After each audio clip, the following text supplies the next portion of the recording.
have a supply of natural gas that can last America nearly 100 years. And my administration will take every possible action to safely develop this energy. The development of natural gas will create jobs and power trucks and factories that are cleaner and cheaper, where we develop a 100-year supply of natural gas that's right beneath our feet.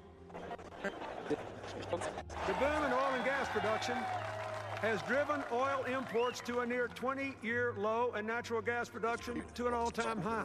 The United States will promote the use of shale gas. Now, I know that in some places is controversial. Through 21st century drilling technology, you can get it out of the ground in a very safe and secure way.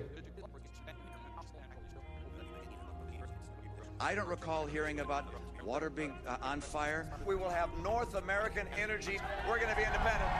Thank you. Thank you very much. Thank you very much. Thank you. God bless you, and God bless the United States of America.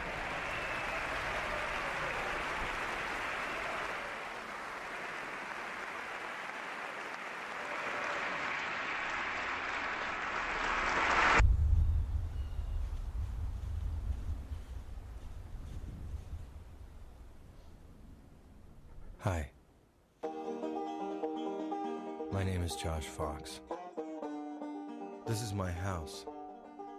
It's in the middle of the woods, tucked away on a dirt road in a small town next to the Delaware River called Milanville, Pennsylvania.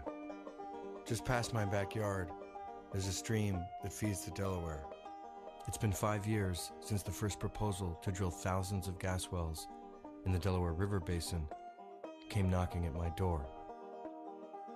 Every day you wake up with it.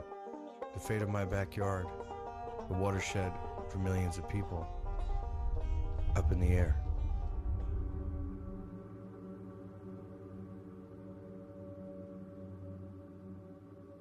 Sometimes you can't figure out what's going on in your own backyard without figuring out all the places around the world that your backyard's connected to.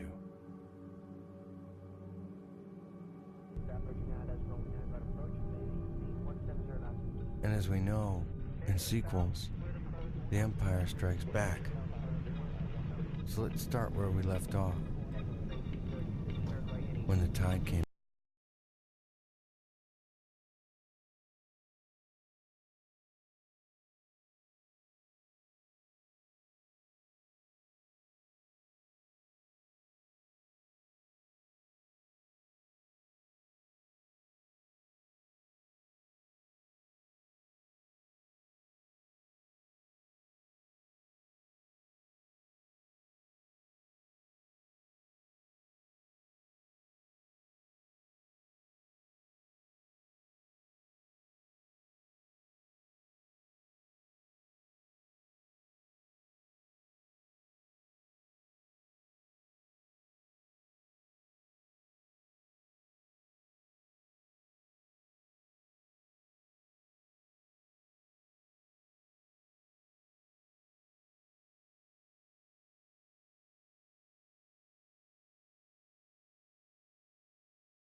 It was hard to believe my eyes.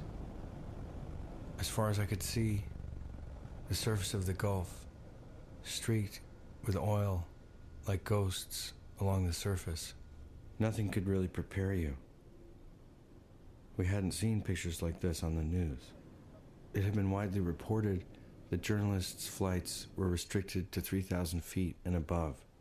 Journalists would call up the FAA to clear their flights, and BP would answer the phone. I don't know why.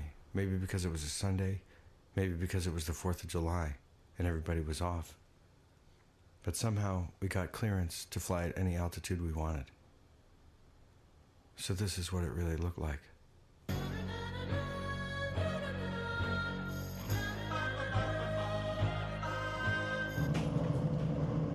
Down on the ground, we weren't so lucky. Limited access to beaches, but we weren't the only ones hitting roadblocks.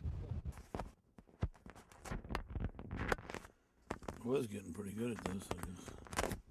You don't really have time to sit back and say, why the hell is this happening? Why is BP, are they in the back pocket? They got a cozy deal? Is there lobbyists in Washington controlling this? But something stinks. We're fighting harder with the Coast Guard and BP than we're fighting the oil. I don't even want to start to imagine things that, why would this be? Why would they be protected? We found out that BP was spraying chemical dispersants on the surface of the Gulf in huge volumes. A chemical that had been banned in Britain actually makes the oil more toxic and sinks it out of sight. They weren't solving the crisis, just hiding it. It's going to be ugly if we quit spraying dispersant. It's going to be black oil all over the surface. But this monster that continues to grow every day, at least it's not invisible. Right now, they're making it invisible, impossible to fight. For every decision they've made throughout the catastrophe, there's been huge negative impact. And we, the people of Louisiana, Mississippi, Alabama, and Florida, are going to have to deal with those negative impacts for a very, very long time. Years, decades? Decades, generations. And that's what is so devastating to the fishing communities. So all the dispersant does is it makes the oil sink?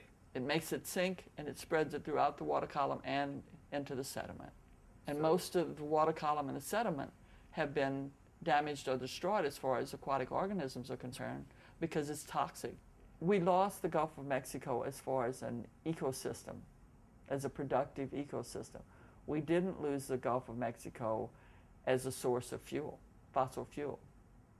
And that drilling and production will continue even though the ecosystem has been destroyed. What I was learning in the Gulf was that no matter how huge the catastrophe was, what really mattered was who was telling the story. Let's go catch the sunset, guys, and we'll come back in and chat. You know, if I get sick in 20 years, so be it. But my kids' bodies are still developing. They say, oh, well, everything's fine. But stay inside your house and keep your doors closed and your air conditioner on recirculation. You know, I was taught not to throw so much as a Coke can in the bayou.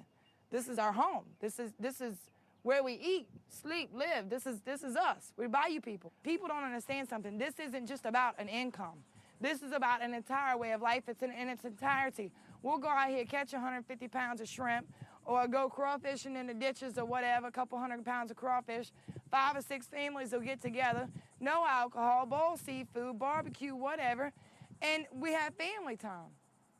What, you know, without that there, I mean, yeah, we could cook other food, but what about going in the bayou and going in the P-row with the kids with no video games, no TV, no nothing?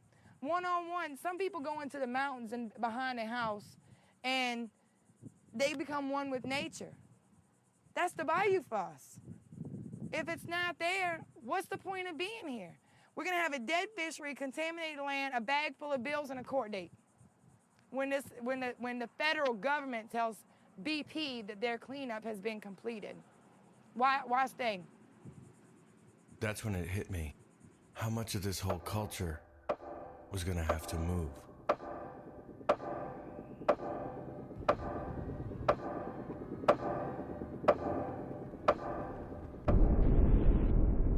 When I got home from the Gulf, there was a new surprise neighbor.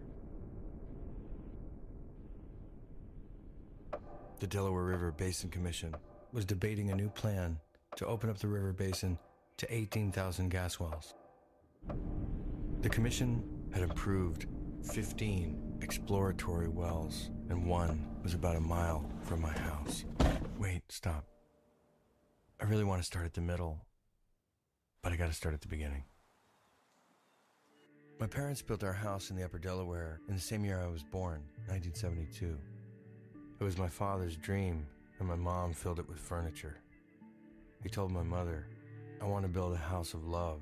I want to build a house of love for you. He ended up building it out of a $2 diagram out of Popular Mechanics. For my father, a Holocaust survivor born in Russia fleeing the Nazis, and for my mother, the child of a poor Italian immigrant family from New York City on 19.5 acres just a mile from the Delaware, home was in the right place. One of those places that maybe you might say nothing ever happens. But then, in 2008, just like most people in the upper Delaware, we got a letter in the mail. We learned that our land was on top of a formation called the Marcellus Shale, and that the Marcellus Shale was the Saudi Arabia of natural gas. We could lease our land to the natural gas companies. We would receive a signing bonus in the neighborhood of $100,000 and untold thousands more if we only let them, well, for the first time, we heard that word. You know the word. It's just like it sounds.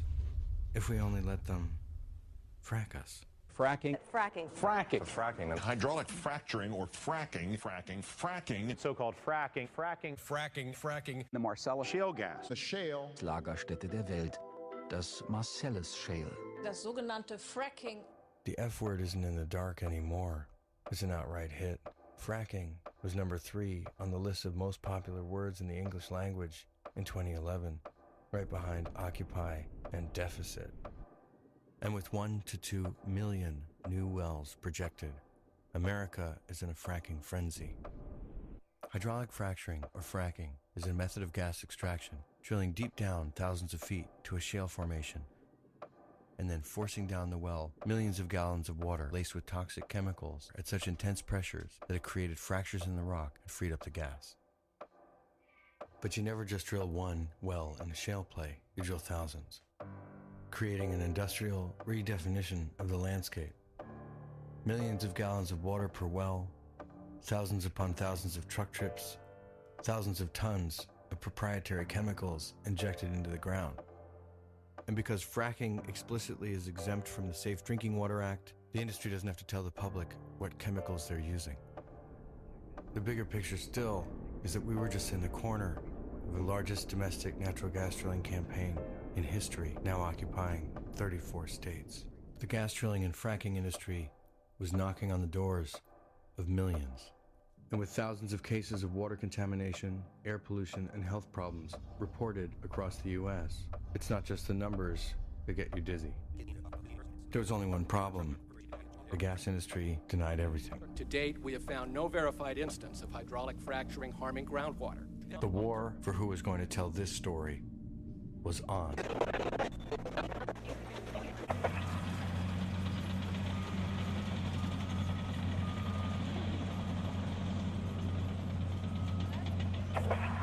We had good water. The people in Dimity don't have good water anymore.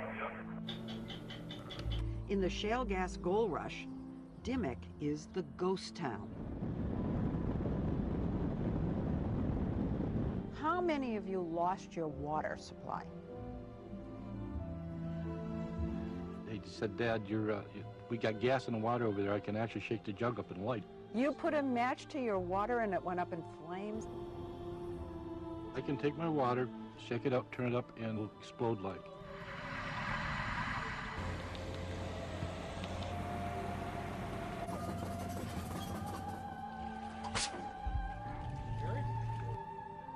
While Cabot representatives say they don't believe drilling operations caused the water problems.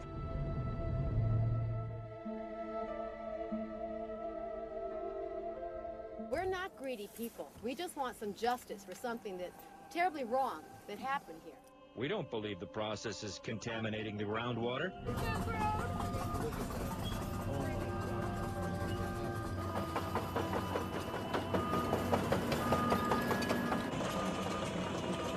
Looks like the rovers on Mars.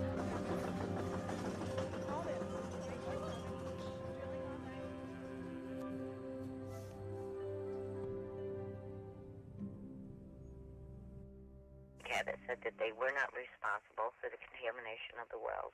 It is a scary situation to accuse a large corporation of anything like that.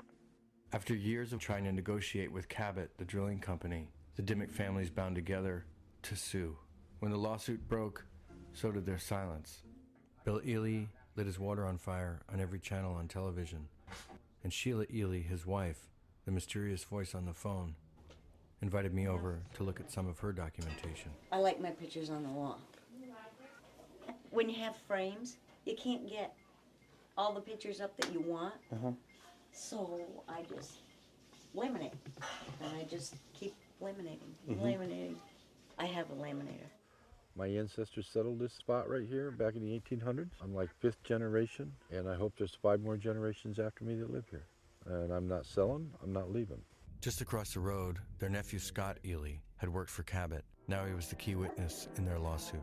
Imagine working for a company that destroyed your family's water. We feel like horses being pushed toward a dirty hole.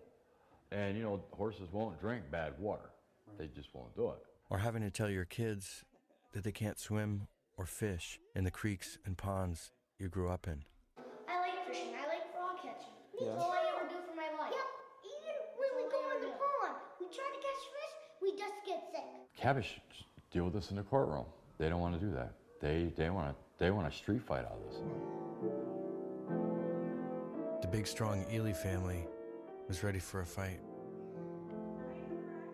Up and down Carter Road, Craig and Julie Soutner and Ray Kemble had created a kind of art installation of their well water on their front lawns. All we want to do, you know, have some kind of normalcy here. We want good water. That's all we want. And a kind of leader and spokesperson emerged from the Dimmick families. I've gone to every congressman, representative, anyone who would listen, DEP, Cabot, anyone I could think of, begged for water from Cabot. All these people begged for water. They told us there would be one well out here, one well, and within the following year we have 30 wells now. I dread to imagine what's going to happen to property value out here. How would you advertise this house? Bring your own water? There was so much noise coming out of Dimmick, it felt like the town was standing in for the whole state.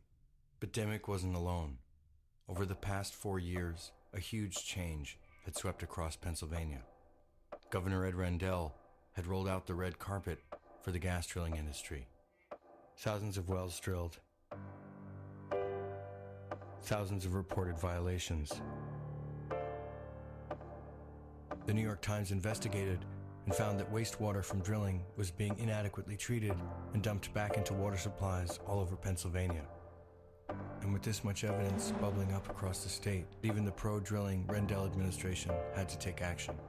DEP issued violations to Cabot and stopped them from drilling in a 9-square-mile radius, but no permanent solution for residents' water contamination had been proposed. What the Dimmick families really wanted was permanent public water, and someone who could make it happen finally showed up to listen. Lance Simmons. I was special assistant to Governor Ed Rendell for intergovernmental affairs. My primary responsibility was to make sure that the governor knew on the ground what was going on in local communities. There was something obviously drastically wrong with this picture. It's like, you know, 3 apples and a nail. And I said point blank to the governor, who was sitting within about 18 inches from me in a meeting one day, I said, we have got to get the people of Dimmick clean water. This is the United States of America, and we need to have this as a primary right for all of our citizens. He agreed, and he asked me what we should do about it. And I said, let's connect to a public water supply. After Lance Simmons got to the governor, it felt like a new day in Dimmick. Pushed by a new policy, Department of Environmental Protection Secretary John Hanger releases videotapes of Dimmick wells. We have video of gas bubbling at those gas wells. The DEP revealed that Dimmick wells had inadequate cement, cracked cement, or no cement. The crucial part of the well that's supposed to keep gas from migrating into aquifers had failed, showing scientifically that Cabot Oil and Gas had contaminated Dimmick's water with methane. But PADEP had the videos for a year and a half, so John Hanger, Secretary of the Department, was in the uncomfortable position of calling his own administration's policy inadequate, while at the same time playing the hero. We've had people here in Pennsylvania without safe drinking water for close to 2 years. That is totally unacceptable. The new policy was startling, although it was just common sense. Pennsylvania would build a water line to Dimmick from Montrose, 7 miles away, the nearest municipal water supply, and the state would sue Cabot Oil and Gas for the cost, $12 million. Protesters in the crowd lifted signs of other towns in Pennsylvania that had similar problems, saying we too need a water line, insisting that the Dimmock water line be a precedent for the state. Coming home from Dimmock, my own situation was escalating. The only place they hadn't managed to drill in Pennsylvania was the Delaware River Basin. It's the border with New York State, and there are hundreds of streams, tributaries, to form that mighty river. 15 million people get their drinking water out of the Delaware River Basin, New York City, Philadelphia, and southern New Jersey. A lot depends on nothing ever happening up here. There's an old adage, you can't ever step in the same stream twice. And from growing up running up and down a trout stream connecting to the Delaware River, it's fairly obvious how that's true. Every year, the snowmelt carves out a slightly new bank. Every year, the spring thaw rushes in and takes down a few trees. Every year, a new beachhead, a place where a swimming hole is slightly deeper. And depending on the rainfall and the weather, there could be a rushing current or a boulder revealed by a drought that you'd never seen before. But in this case, something besides nature had changed this. Pro-drilling landowners in my county had leased over 80,000 acres. The stream's always been my property line, and now just across from me, I could wake up and see off my front porch every day. The other side of the stream was now leased. If drilling began, that side would be controlled by the gas industry. Now it didn't matter that my family never signed. I was completely surrounded. And if they drilled, you'd never step in the same stream again. The river basin is controlled by a 5-member body, the 4 governors of the states that border the river, and a representative from the president. And New York State had been paying attention to what was going on in Pennsylvania and throughout the country. The New York legislature passed a 1-year moratorium on drilling throughout New York, and the federal government was also taking a look. Prompted by Maurice Hinchey, the congressman from New York, the Federal Environmental Protection Agency begins a 2-year study of the effects of hydraulic fracturing on groundwater. And EPA Administrator Lisa Jackson declares that if states are falling down on the job enforcing regulations, then the federal government will step in. One such failed state was Wyoming, and one such town was a tiny little place called Pavilion. My backyard, New York, and national policy tied to tiny little places like Pavilion.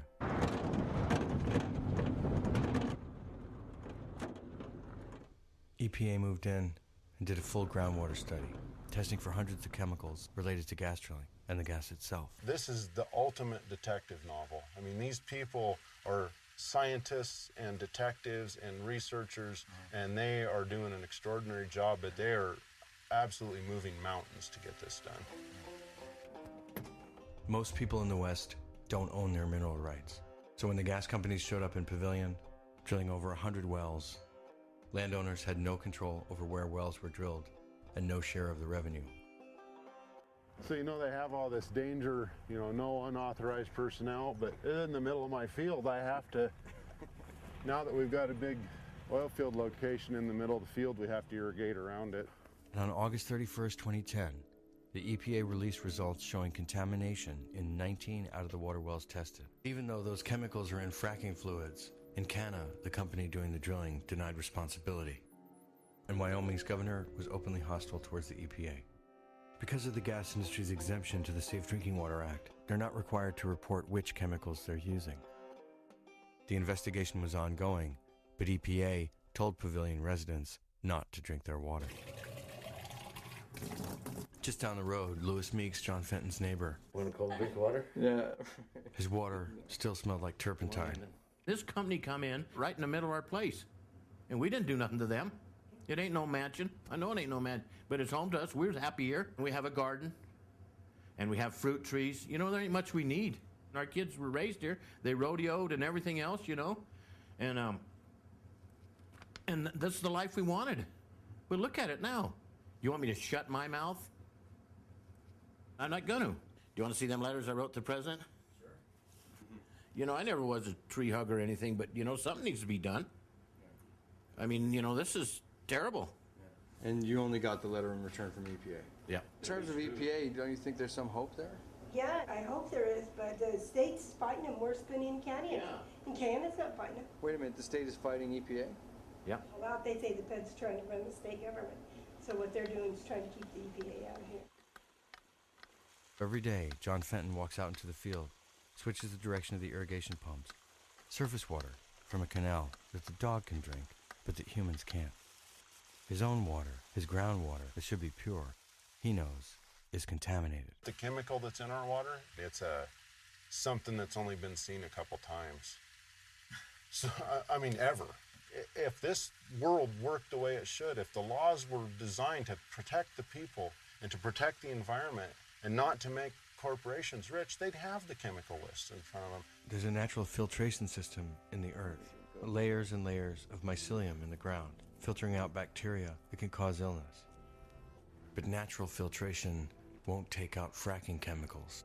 And once contaminants get in the ground, they're nearly impossible to get out. You have a whole series of rivers and streams and lakes basically underground, you know, that now have all these interconnecting faults and cracks between them. And even if you don't count the fractures, you have a bunch of well bores that are penetrating everywhere. I don't know how you would ever restore that or how you would ever right a problem in there. The people you talk to and you ask, well, can you fix this? you get, we don't know, but you read the look on somebody's face and it says more than their words, you know, and I would tend to think that it's going to be this way from here on out. So there's going to be some source of contamination into the aquifer here that's going on. Well, it's going to outlast me.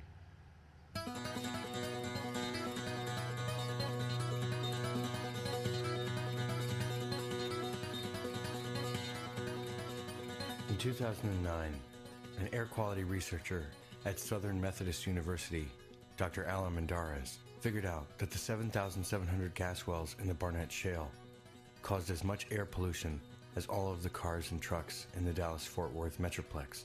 Texas Commission on Environmental Quality had no idea. The TCEQ had no idea how many gas wells were being put in and were in the ground around the city of Fort Worth. Now, there are 15,000 gas wells in the Barnett Shale. Looking at it from Google Earth, the pockmarked landscape looks like an alien landing zone. Alan Mendarez was appointed by Obama to be regional administrator of EPA for Texas, Arkansas, Oklahoma, Louisiana, and New Mexico.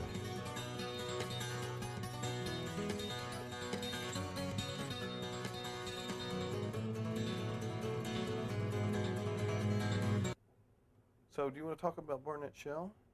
Unfortunately, because Texas wealth is built on this industry controls state government. But they're so busy doing the denial thing, you can't help the alcoholic till they're willing to recognize that they got a problem. The industry here is not willing to recognize that they got a problem. They want to fight back. They don't want to, the idea of any kind of governmental regulation is reprehensible to them unless they're in control of writing the rules that are written. There's really absolutely nothing new about this. I mean, we've been doing resource extraction at the expense of indigenous populations the entire history of this country. Kind of unique to this situation is you got a lot of upper middle class white people with college degrees getting ticked off because they're being treated the way third world people have always been treated by corporate America. Just because you have a nice house doesn't mean they're not going to drill underneath it. Steve and Shyla Lipsky weren't born with a silver spoon. Self-made millionaires built a 12,000 square foot dream home in Parker County, Texas.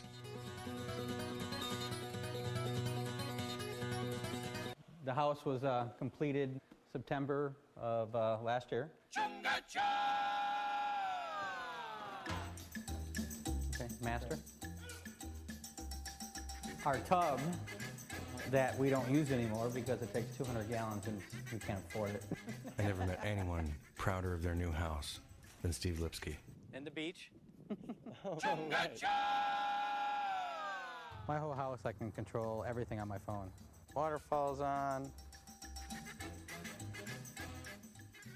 You want to see it now?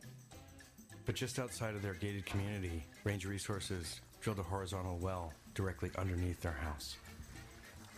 This is the well. Again. Oh!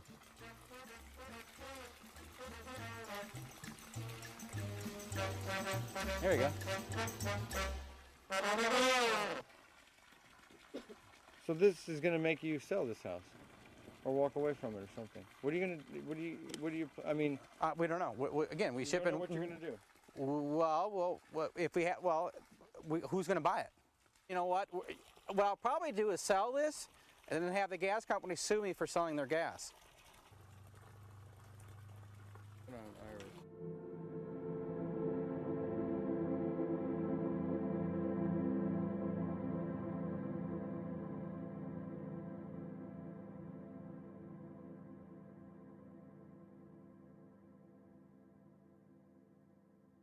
So much gas venting off the headspace of their water well that the hose never failed to light. Stephen Shiloh-Lipsky went to the EPA for help, who immediately swept in and issued an imminent and substantial endangerment order against Range Resources, saying that if the well water continued to go into the house could explode. You know, it's the first time the Environmental Protection Agency has ever blamed groundwater contamination on natural gas drilling in the Barnett Shale. We've ordered Range to begin an investigation and to take all necessary steps to stop the migration of the natural gas into the drinking water aquifer. We actually moved out of our house because we knew how dangerous it was, and then went and had the water tested. And I do give a lot of credit for the EPA stepping in. Well, they tell us they can't contaminate the water wells, but clearly they can. So can they contaminate the river or the lake? Our kids swim in that too. This is the well water. It's positive for methylene blue active substances. Which is basically detergents that they use for drilling. There's no reason that should be in my well. It was positive for boron, magnesium, and strontium. Under the volatiles, positive for benzene and toluene. This is the water test again, over the reporting limit for both ethane and methane.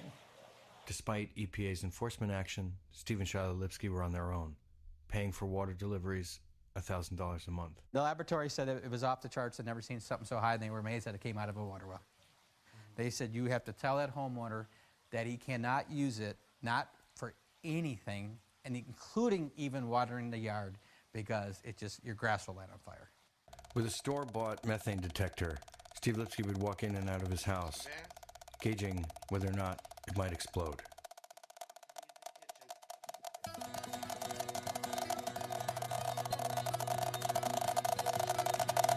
But more sophisticated air monitoring devices had been installed just down the road in Dish, Texas.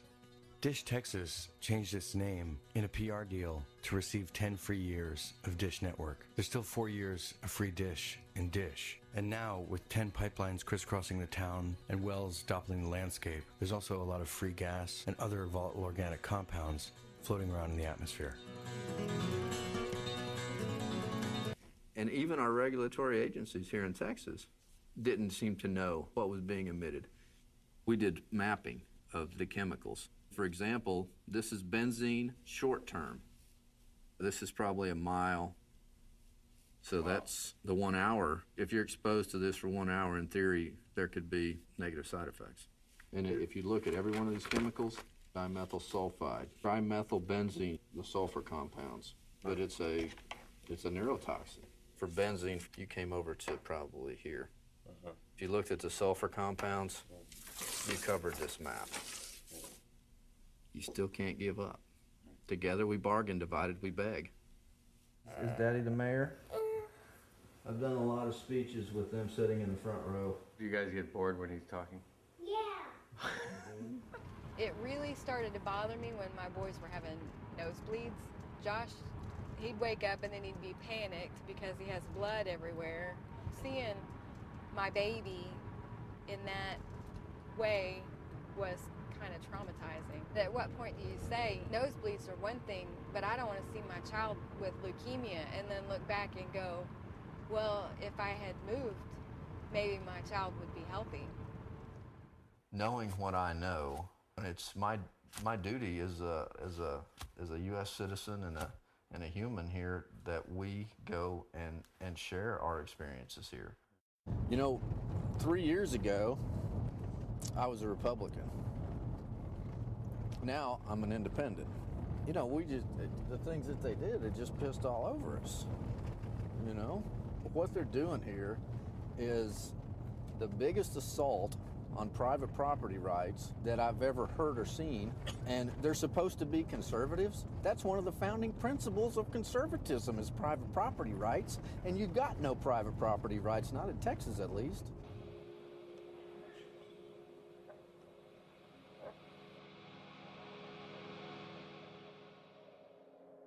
No, we got married right here, Right on the steps. right down there. Bob and Lisa Parr aren't the sickly type. And with trophy deer, elk, mountain lions, and yes, even a grizzly bear mounted throughout the house, they're not your typical tree-hugging environmentalists either. You know you're a redneck if your taxidermy bill is larger than your mortgage or whatever. I don't know. Maybe I fit in.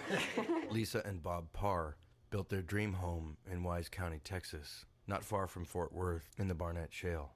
But now Lisa Parr had fracking chemicals in her lungs. Where our house is, there's 21 wells that is around us. So pretty much it doesn't matter what wind direction we have, it's blowing it to our house. I come home, I have a dead chicken. The dog's laying in the yard, I can't get her head up. My daughter looks up, her rash is all over her face. She has a nosebleed. Bob has a nosebleed. Burning throat, burning eyes. I had a rash. It covered my scalp and went through my entire body, literally to the bottoms of my feet. My throat would start swelling. I started gasping for air. I started stuttering. I started stumbling. My face drew up on my left side like I had Bell palsy. They have detected numerous chemicals in my body tissues. The hydrogen chloric acid is what they use before they frack, but that was the #1 thing in my lungs. My internal specialist told me that if we didn't move, that we would spend more time and money in hospitalization, chemotherapy, and morticians.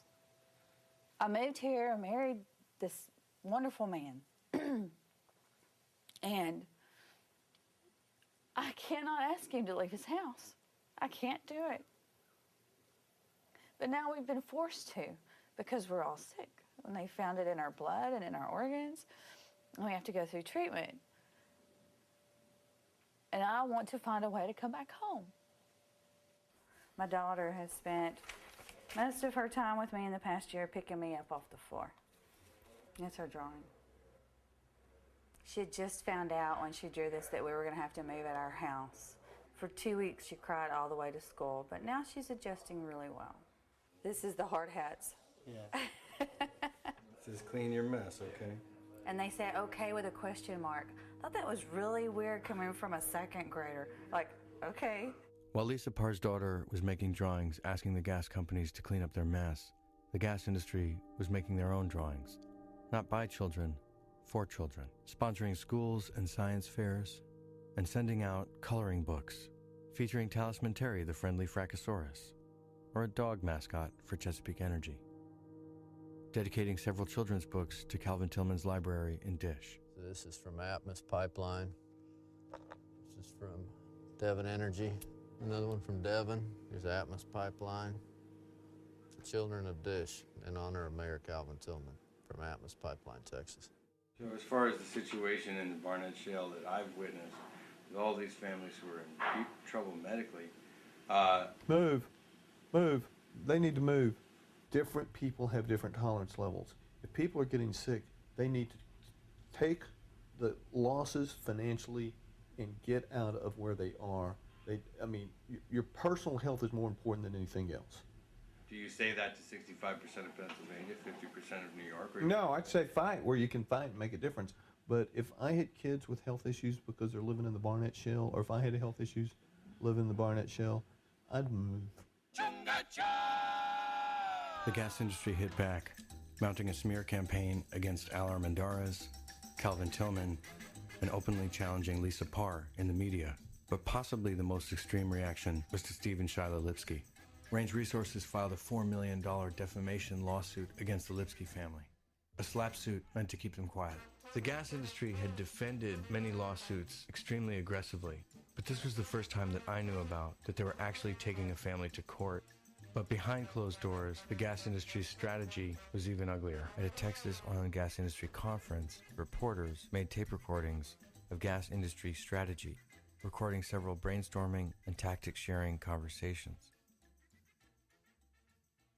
We have several former PSYOPs folks that work for us at Range because they're very comfortable in dealing with localized issues and local governments. Really all they do is spend most of their time helping folks develop local ordinances and things like that. And having that understanding of PSYOPs in the Army and in the Middle East has applied very helpfully here for us in Pennsylvania. Psychological operations are employed in a war zone to destabilize a population from insurgency against an invading army. PSYOPs were used by the American military in Vietnam and Iraq. And here the gas industry was employing former PSYOPs experts to actually write local laws and develop techniques to be used against landowners fighting the gas industry in Texas and in Pennsylvania. And Chesapeake had its own plan, characterizing people fighting the gas industry as insurgents. Chesapeake has got nearly 100 people whose sole jobs are to deal with community relations. We have got people going out and speaking in the community every night. Basically, my entire career has been dealing with audiences and chemical risk. In almost every instance where I've gone up against a strong activist insurgency, it does not matter what the facts are, because the facts stand in the way of your ability to raise funds. The gas industry was trading notes on their war effort. If you're a PR representative in this industry, in this room today, recommend you do three things. Download the U.S. Army/Marine Corps counterinsurgency manual, because we are dealing with an insurgency. There's a lot of good lessons in there. Coming from a military background, I found the insight in that extremely remarkable. With that said, there's a course provided by Harvard and MIT called Dealing with an Angry Public. Take that course. A lot of the officers in our military are attending this course. Counterinsurgency, strategies for managing outrage, destabilization of communities. These are terms of war. But like the PowerPoint says, you can't dramatically change global energy without ruffling some feathers.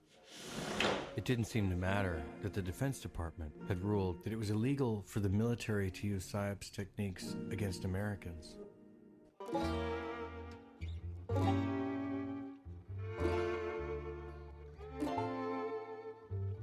And of course, the next logical step would be to start looking for some terrorists. Tom Ridge, former governor of Pennsylvania and the former and first head of the Department of Homeland Security, appointed right after 9/11, signs on to be the chief spokesman for the Marcellus Shale Coalition, an industry group that fights environmental regulation of gas drilling. The very next month, the Pennsylvania Department of Homeland Security begins issuing briefs that lists anti-fracking protest groups as possible eco-terrorists. The bulletin said that environmental extremism trending towards eco-terrorism and criminality was a rising threat to the security of Pennsylvania. Virginia Cody, a retired Air Force officer living near Dimmock, was forwarded the August 30th bulletin. She then posted it on a gas drilling listserv. When she did that, unbelievably, Pennsylvania Homeland Security Chief James Powers wrote her an email assuming that she was a pro-gas drilling stakeholder, actually indicated that the Pennsylvania Department of Homeland Security had communication with pro-drilling groups like the Marcellus Shale Coalition. PA Homeland Security was showing up at protests, spying on gas drilling activists, but they weren't only sending the information to law enforcement, they were sending it to the gas industry. Lisa Baker, my state senator, a Republican, held hearings into the misconduct. Raise your right hand for me. We're going to swear in. For the first time in my life, I do not feel secure in my home. I worry that what I say on the phone is being recorded. I wonder if my emails are still being monitored. Mr. Powers, I have not had one person come forward and say they believe these bulletins were vital. The information that's sought by the local municipalities was situational awareness, situational awareness. It's just situational awareness. It was just about situational awareness. None of that really makes any sense to me at all, that we would go monitor private citizens and private groups and they're not a threat to us, is what you're just saying. It's just for awareness. It makes absolutely no sense, and it does make me think, where are we living? As it turned out, the state of Pennsylvania had a contract with a group called the Institute of Terrorism Research and Response. A quick web search turned up their website, which featured pictures of a scary owl, an Israeli SWAT team member, and a strange blue hand playing chess. So what is your payroll? What is your employee payroll? Is it 3? Is it 100? What is it? I'm just curious. It's more than 3, and it's less than 100. You know, you're very creepy, Bob. You're very scary. No, I'm trying to be honest with you. I don't know if you're bipolar or you have issues. I mean, you're a very scary individual. Senator Furlow, and this is not for okay, but let me ask a specific question. Comments about individuals. I have 12 personally. staff people. I'm just asking a question. How many employees do you have? We have about 15 employees, and that doesn't include the 70-some additional employees that operatives or whatever you call them, or people who. This is just too unbelievable, too surreal. This hearing. After the hearings, James Powers resigned, but there were no indictments, no charges, no real investigation of the recipients of these Pennsylvania intelligence bulletins, including Tom Ridge's Marcellus Shale Coalition. The trust barrier had been broken. From that moment on, none of us knew if our names appeared on lists of possible terrorists somewhere in a strange blue filing cabinet. And 2 years of hard-fought progress in Pennsylvania was about to unravel. When the water line in Dimmock was announced, it had a ripple effect across the state. Towns and municipalities drafted ordinances to ban drilling outright at the local level, including the entire city of Pittsburgh. 850,000 people, and I'm one of them, drink water out of the Monongahela River. When it tastes funny, I get nervous, and it tastes funny. Really, this is about a civil rights issue. This is about our inalienable rights. I said, can you regulate my inalienable rights that are embodied in the Pennsylvania Constitution to clean air, clean water, and a preservation of the natural environment for generations, for now and for generations to come? Can you regulate those rights away? No. But an election was underway, and the leading candidate, Tom Corbett, had accepted $1.6 million in campaign contributions from the gas industry and was running on a drilling platform. With the election just weeks away, the gas companies went all in Dimmock, attacking the water line and the families. Full-page ads in local newspapers, a YouTube video campaign declaring Dimmock water safe. I'd like to show you how dangerous this Dimmock water is. Threats to pull out jobs in rural areas. They even riled up a startup group called Enough Already, saying that the water line was going to come from taxpayer money. You want to fire up a crowd? Tell them they're going to pay higher taxes. Their first meeting, held at the Elk Lake School, had a gas well being drilled right behind the football field. We're not here for any confrontations. Cabot is trying to pit neighbor against neighbor with this whole deal. And what it's doing is it's destroying the communities. Their main speaker, a quote-unquote oil and gas expert employed by Cabot. I really would like to give a bit of a primer, a Petroleum Engineering 101. For those of you that read the Bible, you'll remember Noah's Ark. It was caulked by bitumen that had seeped to the surface. And biogenic gas, which is generated from, I would say, what is water?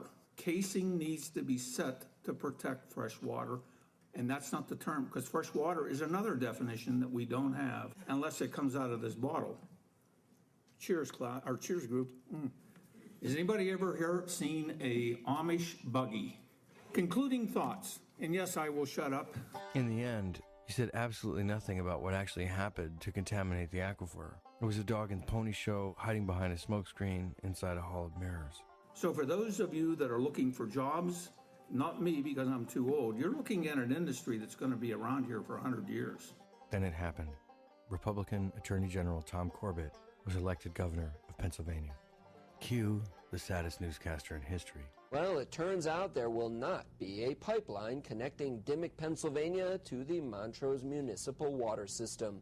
That word comes from the PA Department of Environmental Protection, which has dropped its plan to force Cabot Oil and Gas to pay for the nearly $12 million project. Dimock residents and Lance Simmons had fought hard for a policy that should have been a precedent for the rest of the state. Contaminate a township's water, and you're going to have to pay for permanent public replacement.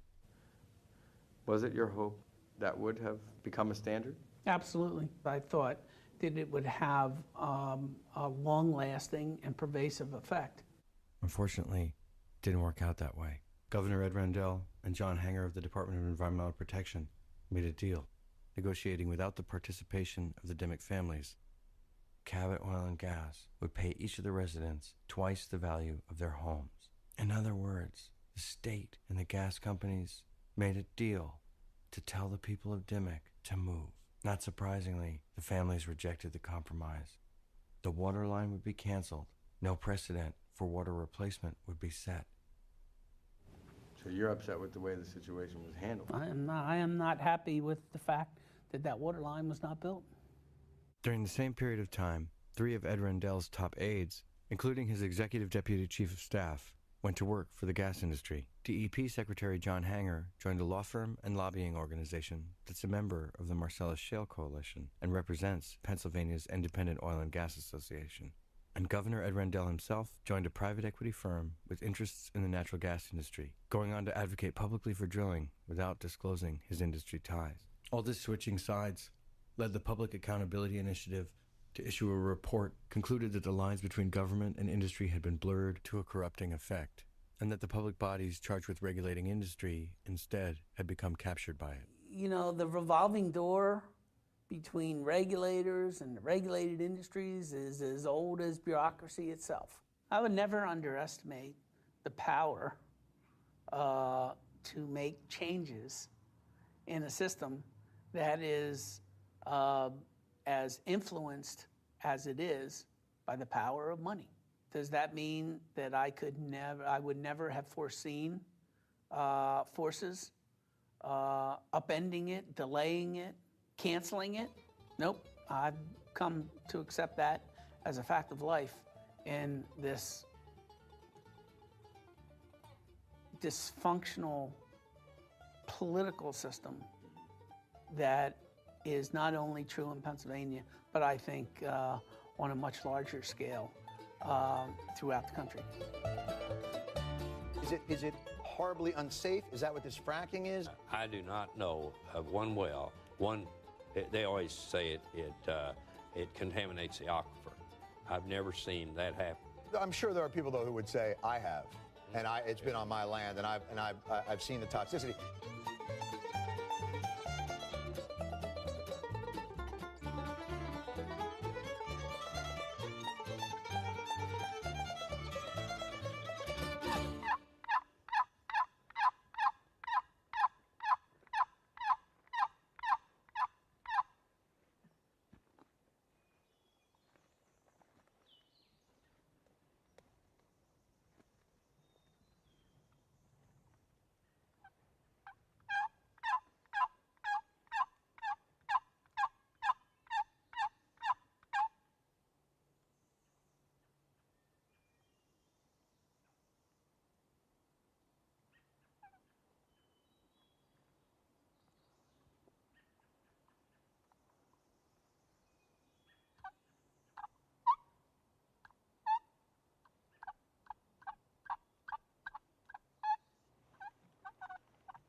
I'm not much of a hunter, you could probably tell. But it was disappointing to both Jeremiah and I that we found a lot more gas wells than turkeys. This is where we are. We are right here. This literally is the top of the ridge. The elevation right here is about 2,300 feet. So they just took the top? Yeah. One of the first things that Tom Corbett did entering office was to repeal the drilling moratorium on state lands and state forests.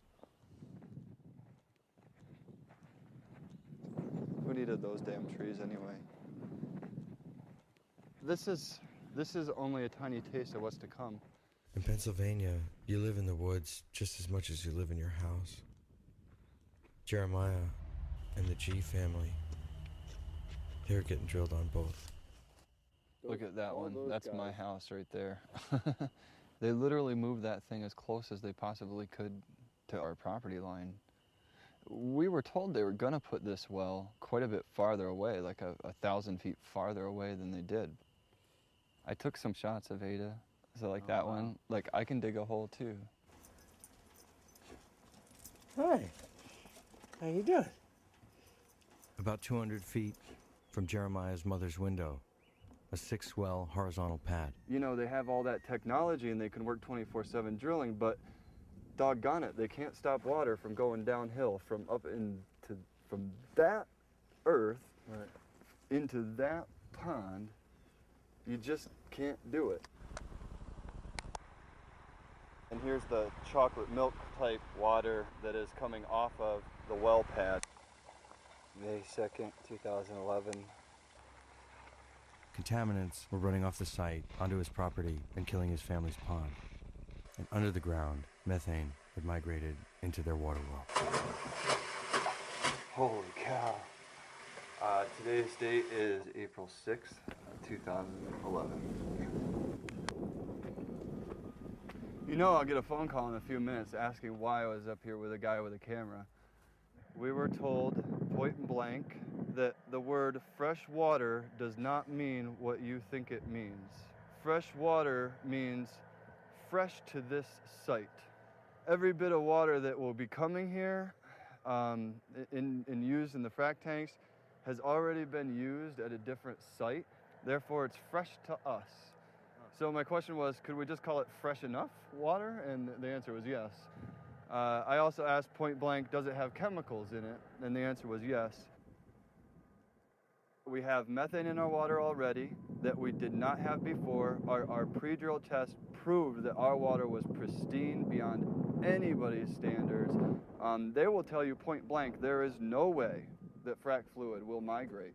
Right. And yet other hydrogeologists who are not on the gas company's payroll will tell you it's not a question of if it can migrate, it's a question of when it will migrate. Every single one of these gas well guys that's come here said, wow, you guys have a really nice place. And we say, thank you, but you mean we had a really nice place. The realtor told us it's worth $0.00. Tell me about these water tanks. So, on the day that Shell found out, they instantly brought these water buffaloes. This is what we call blue water. I mean, that's my term for it, blue water. Blue. Because it's blue. We don't drink it. Right. We drink bottled water. We can't use it for our animals because I don't trust this. I don't know what this is. The dogs have been drinking Nestle brand water. It says pure life. Enhanced with minerals for taste, and then there are these happy stick figure people here. We're about to get swept away by a tsunami of pure life.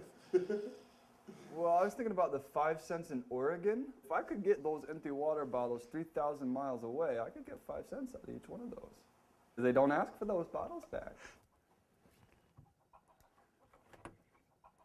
This is what the chickens drink now. I don't know any other chickens in Tioga County, Pennsylvania that drink bottled water. After the G family reported they could light their water on fire, Shell tried several times to squeeze or fix the cement shop. All the while, the gas industry and public continued to deny any instances of water contamination. This just didn't make sense. Everywhere I had gone, whether it was Texas or PA or Colorado, there were the same problems. I'd seen all this on the surface, but what was actually happening under the ground? Please welcome Tom Ridge. You are the former governor of the great state of Pennsylvania, the Keystone State, first Secretary of Homeland Security. Now, you are a lobbyist for the natural gas industry. We've all seen the footage of flaming water. Whoa. Is that really happening to people's water supplies, sir? Out here is the rock. We're looking in a cross-section of a well that's being drilled. Because ultimately, you want your gas to come up the steel pipe. That inch right there, this is cement. And what you don't want is for that cement to fail or to be absent, to crack, to corrode, to crumble, to disappear. If what's down there can get into this annulus,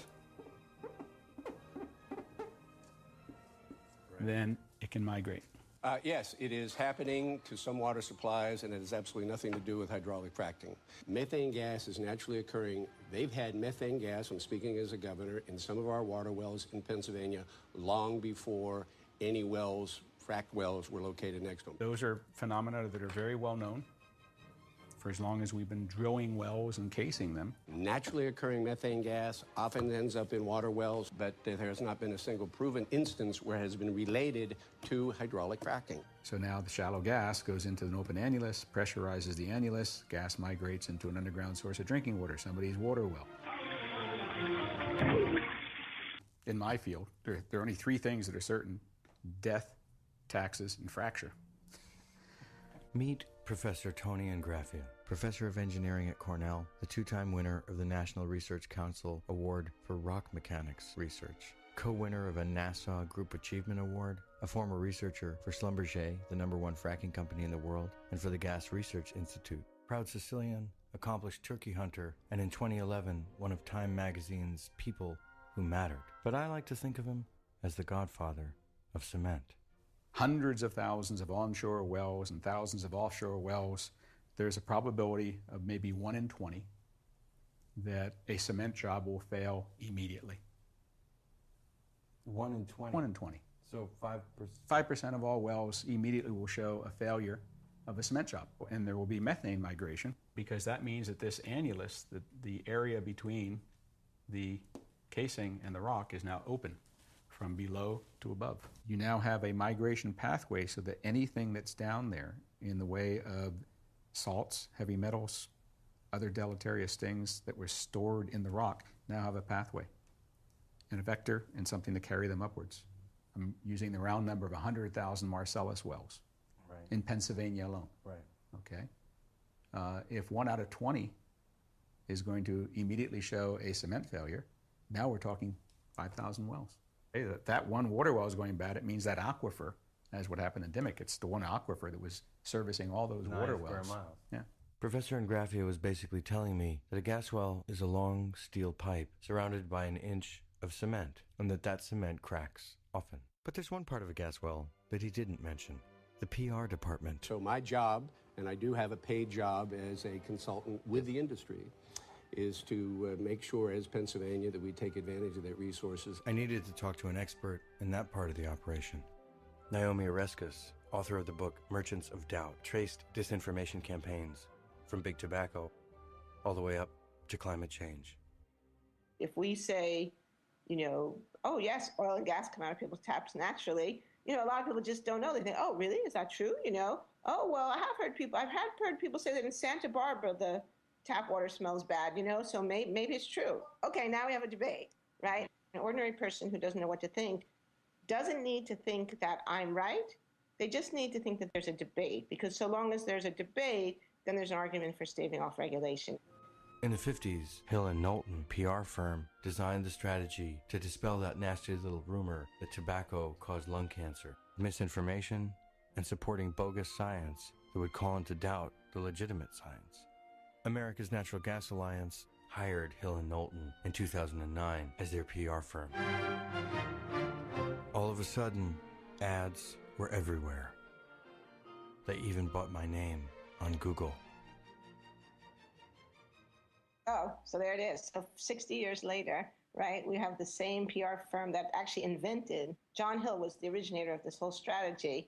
So there they are, still doing the same thing again 50, 60 years later. Wow. Wow. It's depressing, isn't it?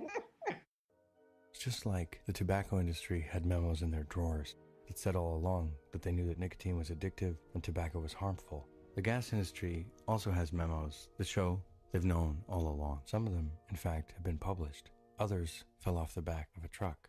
And they'll show you how they've been trying to solve it for decades and how they have no way of completely fixing or preventing the problem.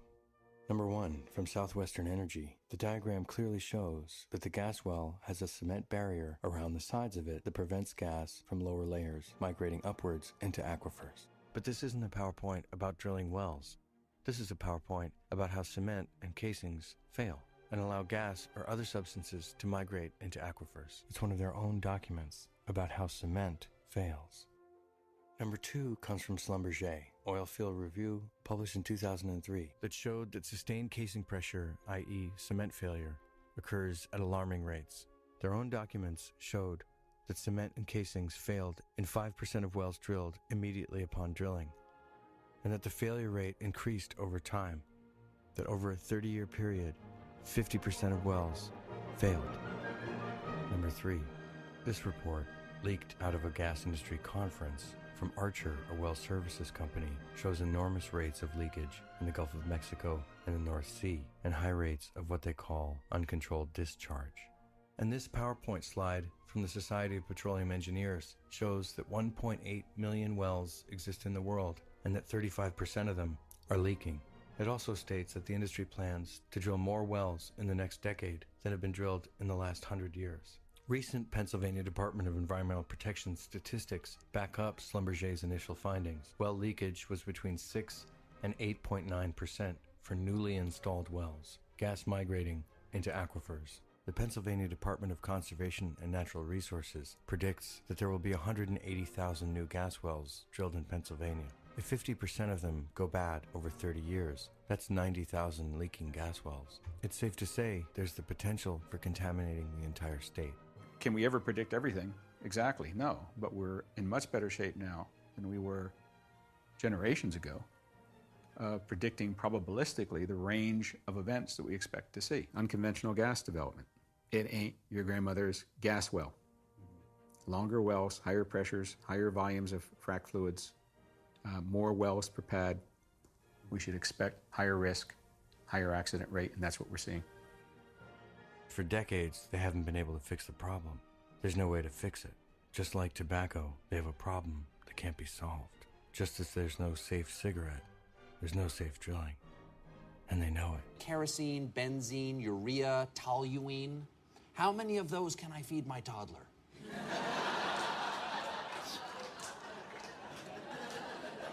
Because it's perfectly safe, right? It's perfectly safe.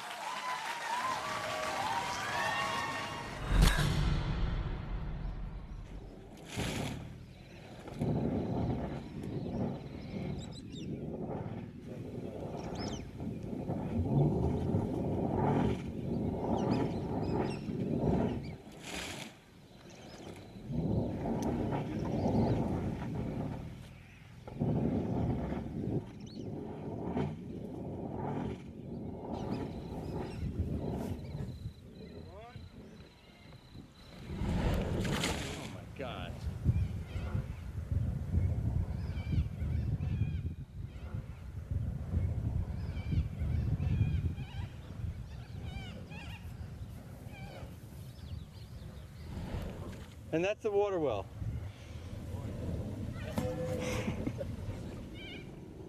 After drilling had taken place all around Colt Davies' farm, methane from the coal seam migrated into the source of his water well. For 6 months, the pipe that they pump water out for cattle started screaming as if it had been tapped in to a well of souls in hell. Have you reported this to the gas company that's around here? Oh yeah, they know all about it. What do they say? They know very well all about it. What do they say to you? Oh, they just say that they're not responsible. Just a natural occurrence within this area, they said.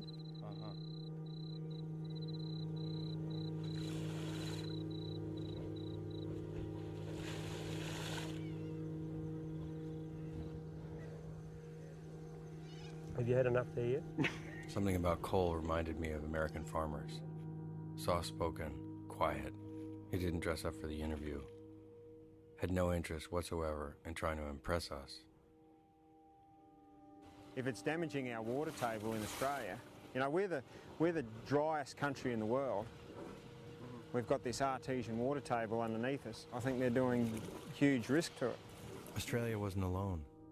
In April 2010, the State Department, under Secretary Hillary Clinton and the Obama administration, started the Global Shale Gas Initiative, charting shale plays in over 30 countries, and pledging a government-to-government engagement to help develop shale gas around the world. So in a matter of months, this map turned into this map. So you know that now. And to quote Calvin Tillman, mayor of Dish, Texas, once you know, you can't not know, right? The first thing the second sentence they said to me when they came through that gate was, if you don't let us come on here to search for gas, we will force our under the land. We'll take you to court and you'll lose.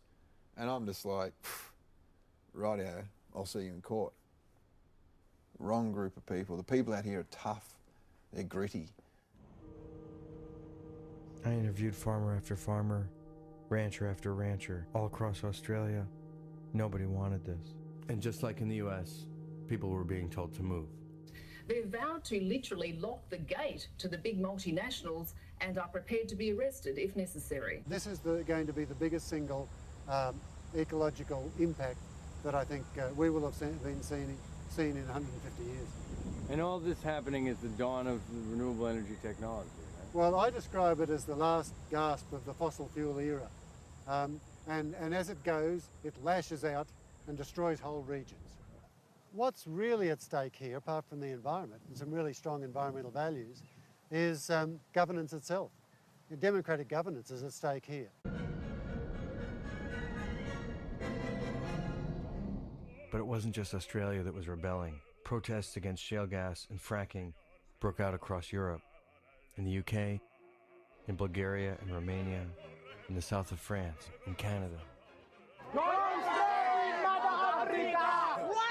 And a country founded on protest, South Africa, where a huge area of land, the Karoo, was leased out to Shell. In America, hundreds of thousands of letters and emails, thousands of citizens testifying at EPA hearings, DOE hearings, DEC hearings, DRBC hearings. And Sean and Yoko went on Jimmy Fallon and sang about it on national TV. Don't frack my mother. Don't frack me. Don't frack me. Please. The anti-fracking movement had arrived. Don't frack my mother. And we had a hammer. The good and bad are all tangled up in this world, and you almost laugh. You never know what's going to happen, and I am convinced we are going to stop this fracking. But every time he looked up, fracking was spreading someplace new, even to Tinseltown. Not many people know this, but there's a 1,000-acre oil field in the center of Los Angeles. But when oil prices went up and gas prices went up, the Baldwin Hills oil field became viable again. Fracking rigs for oil were right in the middle of LA.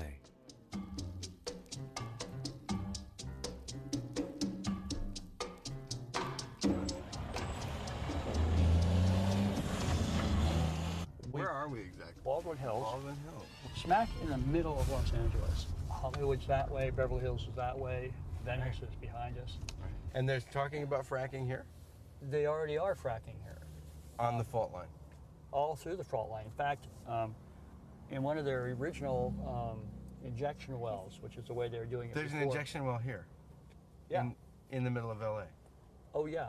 Fracking the fault line in LA sounded more like a Hollywood plot line than reality. That kind of thing just didn't happen in California. It happened places like Arkansas. In Arkansas, some geologists think the disposal of wastewater from fracking may be leading to an incredible uptake in earthquakes, more than 1,100 since September.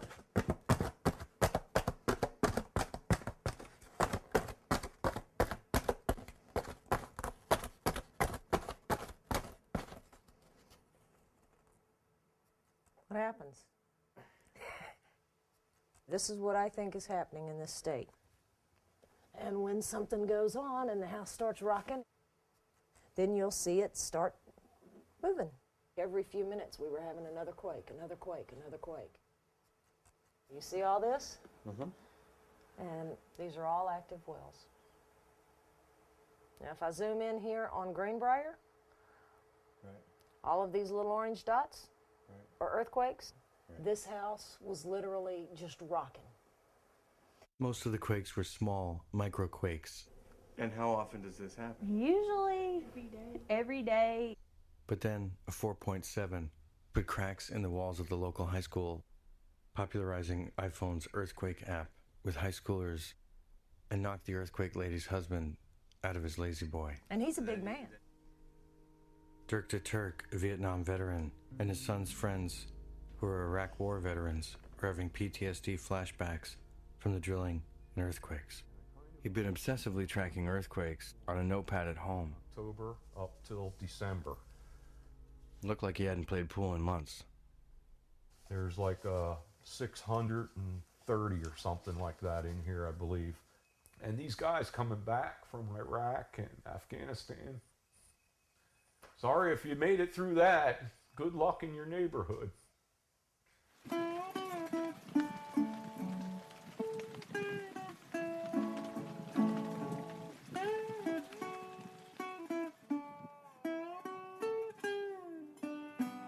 But it wasn't just in Arkansas.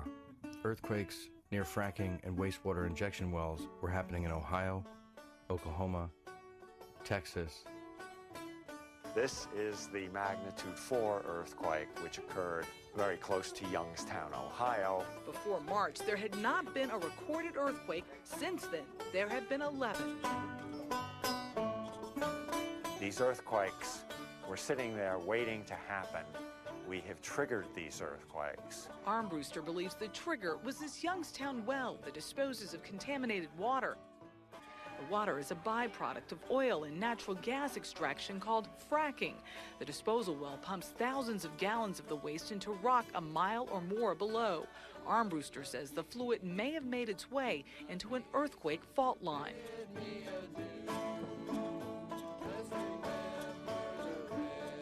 Exploration digging for shale gas deep in the rocks of Lancashire has been suspended after 2 earthquakes in 2 months.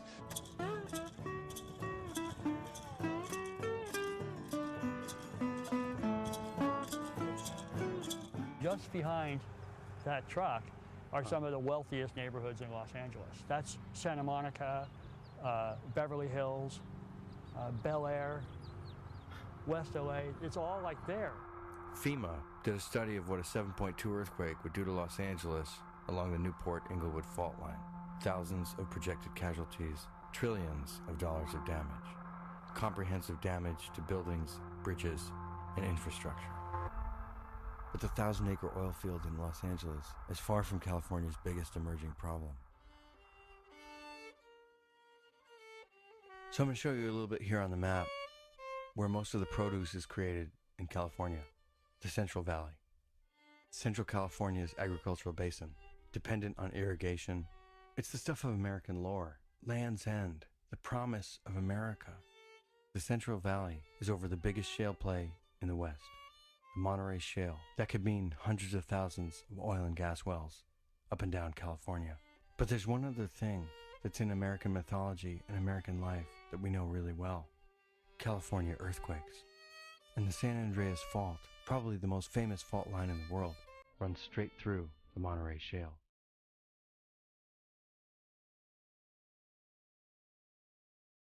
I was starting to add it up. Worldwide energy, choices about where it was going to come from. Flying over the United States on my way home, seeing the pockmarks of wells drilled all across the Rockies, brought the choices into high relief, right out the window of a commercial flight. This is what it really looks like.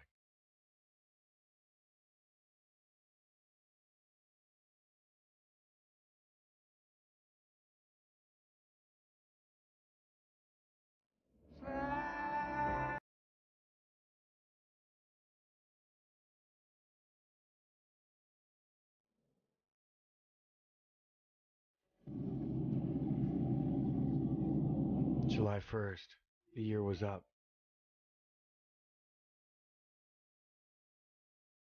And Governor Andrew Cuomo let the moratorium on drilling and fracking in New York State expire.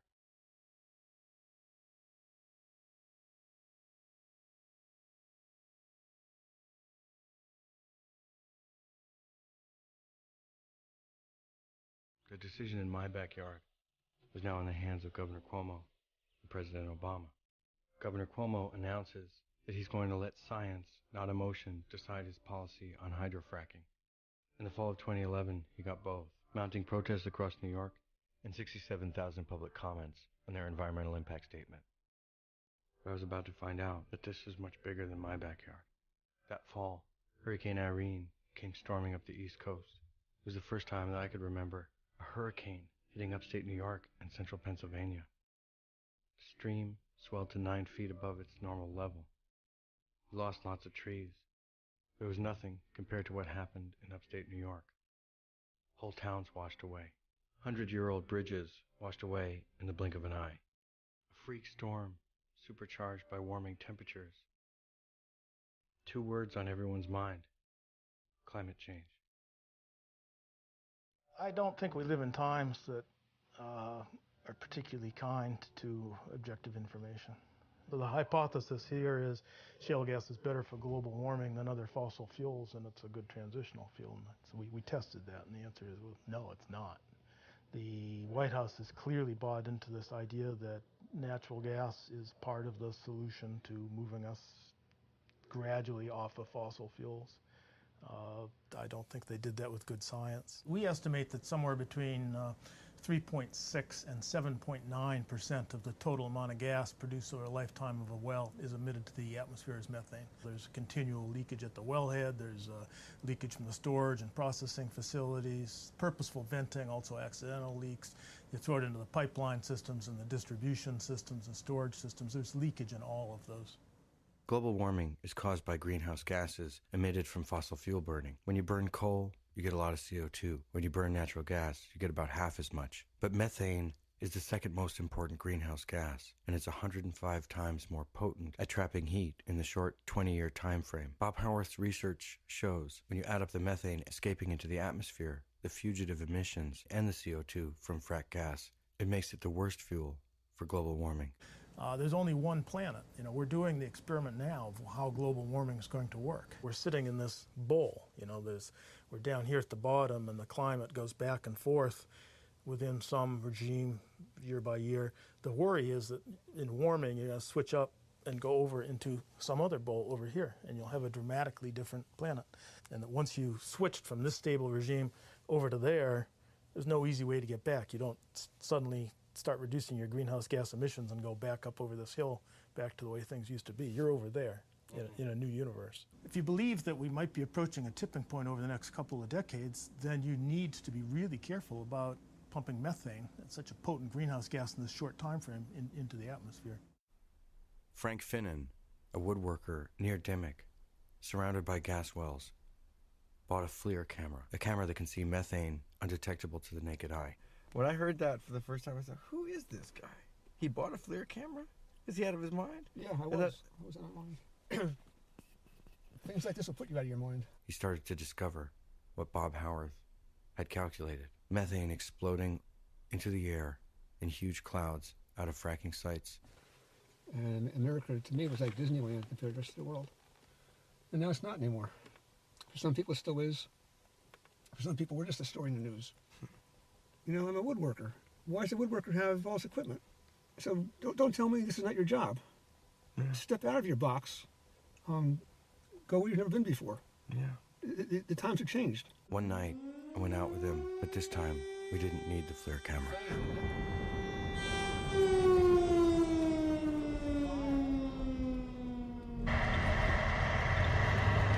Don't inhale. Huh? Just don't breathe. Luckily the wind is coming from this side. Whoa, that one just went out. Shooting methane up in the air.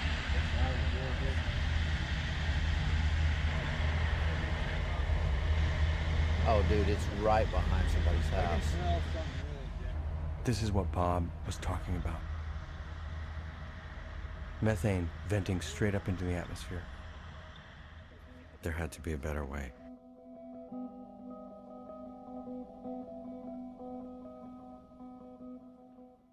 So we did a study looking at the possibility of powering the entire world for all purposes with clean renewable energy. And among those that we considered Beside was wind, concentrated solar power, solar photovoltaics, geothermal power, hydroelectric power, tidal power, and wave power. And we find that there's enough wind power in fast wind locations to power the world 5 to 10 times over. Just the wind? Just the wind. The more red it is, the faster the wind speed. Wow. And the more blue, the slower. So you can see the Great Plains of the U.S. has a lot of wind resource. And offshore, the East Coast has a huge amount of resource, plus it's shallow. And then we looked at, can we match power demand or supply with demand? And found that by bundling resources together, because the wind doesn't always blow, the sun doesn't always shine, but it turns out, based on physical laws of nature, when the wind is not blowing, the sun is often shining. And if you take those two resources and then use hydroelectric to fill in the gaps between them, you can match almost all supply with demand in places that have reasonable hydroelectric resources. We don't need to drill for natural gas, is what you're saying. No, we don't need, there's no need to drill for gas, for coal, for oil. We have sufficient resources that are clean and renewable. It's not necessary, natural gas is just not necessary in solving this problem.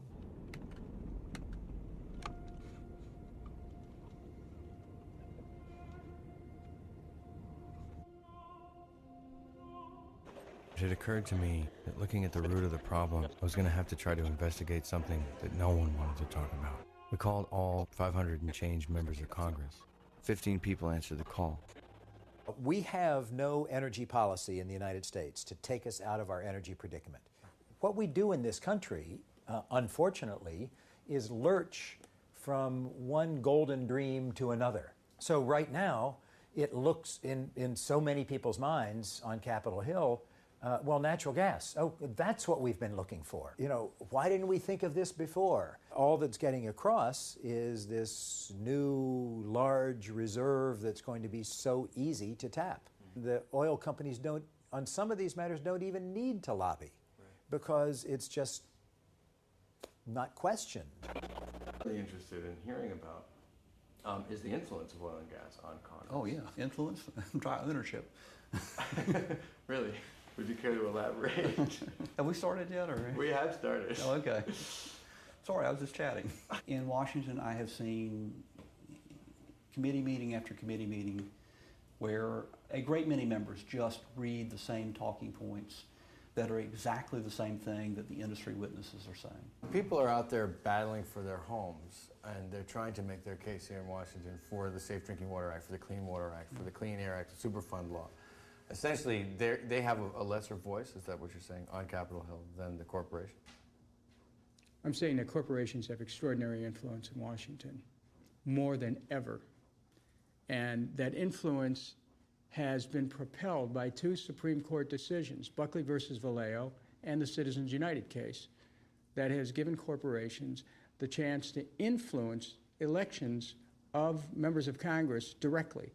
With the new majority that is here, is that their decisions have been informed. It doesn't have to be that the oil and gas people are sitting in the audience or have been visiting. The mind is set. I think that's the concern, is about whether or not contributions are influencing public policy and whether it kind of disconnects elected officials from common sense. There have been periods of our history when our political system has been entirely controlled by a tiny economic elite who really just run the country for their own benefit. Exxon could write a check, I'm not saying they would, for $1 billion if they wanted to. There's no limit. And there's no reporting. They can do that without the same disclosures that are required for other contributors, and they can do that in a way that gives you little opportunity to be able to defend yourself. That puts, I think, all of us at risk. ExxonMobil didn't write $1 billion check in one election, but the fossil fuel industries combined contributed $150 million to the 2012 election, and Common Cause tracked lobbying expenditures $747 million to gain and keep the exemption to the Safe Drinking Water Act, known as the Halliburton loophole for hydraulic fracturing. Considering that's just one election and one exemption to one law, $1 billion is actually the low end. Okay, we got it. Government's bought off. Time to go home. Thank you. Roll credits.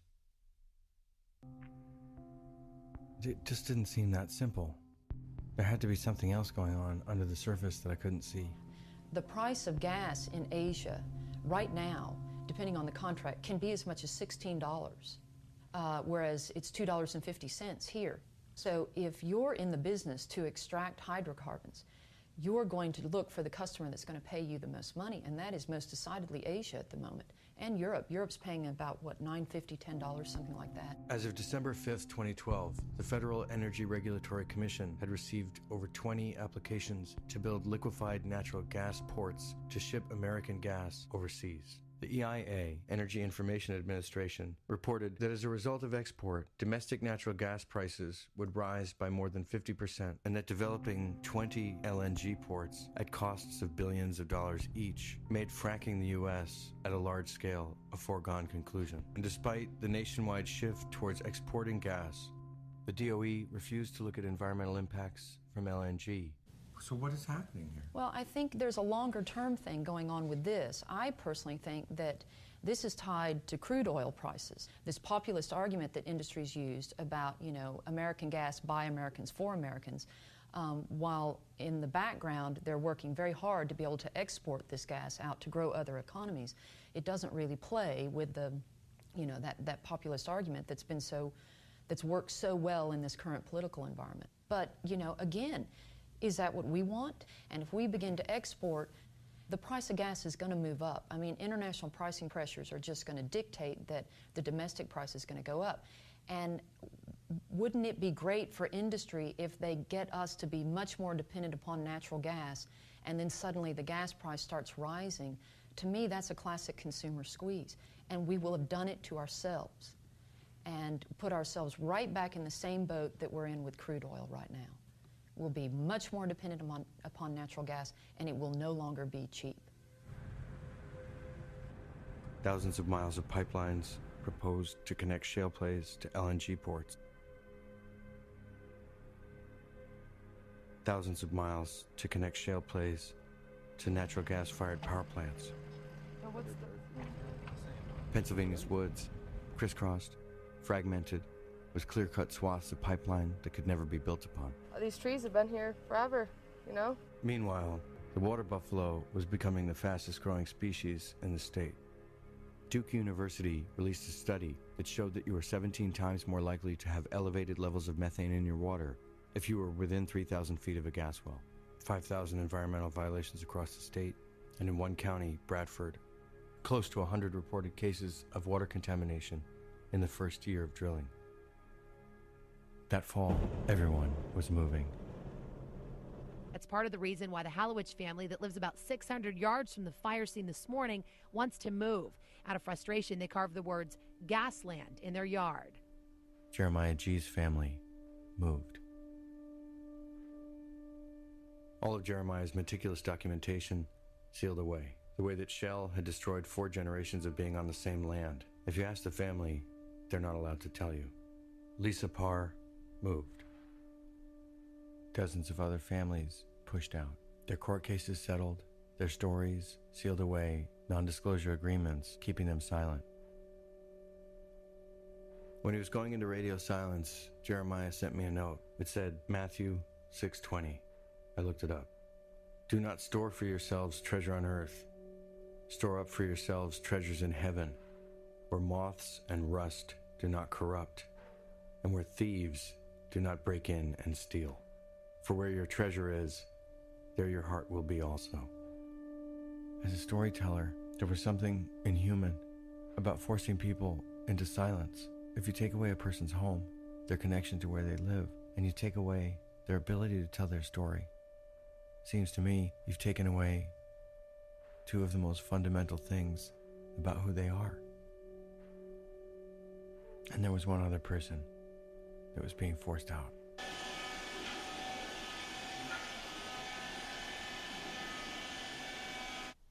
Calvin and Tiffany had to make a painful decision.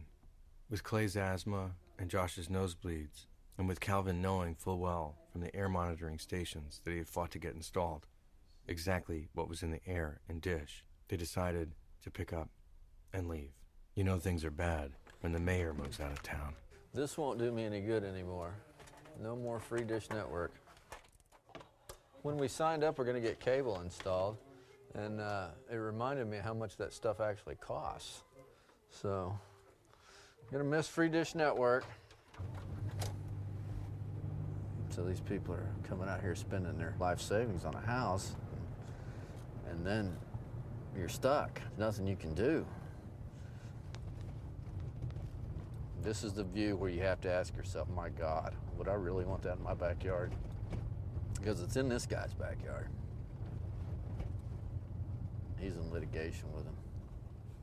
You know, they ruined this guy. This horse started having health problems, started dying, started having miscarriages, started having neurological problems. Strangely enough, there's a bunch of neurotoxins in the air. Funny how that works, isn't it? This guy had his house for sale for years, couldn't sell it. These people got their house on the market, they're not gonna be able to sell it. This guy lost $100,000 in property value in his house. About half of the people that are on this road right now just filed suit against those companies. So, about every other house, you could say. I hope that these people get enough money out of their suit that they can move out of here. They come in here and they've got 3 pipelines going across here, going in all different directions. And it's just completely destroyed this guy's property. Realistically, could have been a multi-millionaire. It's just gone. Just absolutely gone. So that house right there, that 3-story house, that's my old house. It's been almost a week. After we moved out, I drove back by the house, and you know, at that point I knew that, you know, it's really starting to sink in that this is real and that, you know, I'm out of here. I'm not gonna live here anymore. You don't know what this is all about. You don't know how it feels to be run out of your house until you run out of your house. So, it's with mixed emotions, but it's what I have to do. You owe it to your kids to get them out of harm's way, and it was the right thing to do, but it's not always the easy thing to do.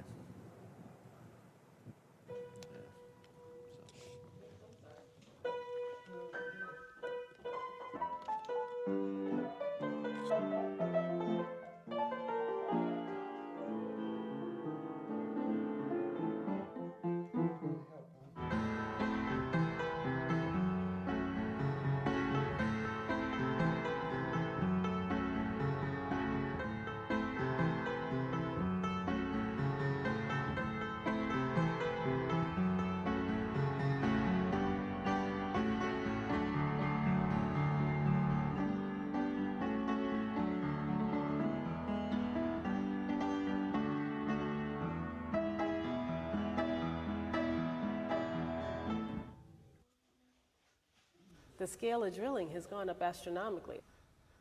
1,000 wells a year in the Fort Worth area. Your stated position was, if the states are not doing their job, EPA will come in and do it. Absolutely.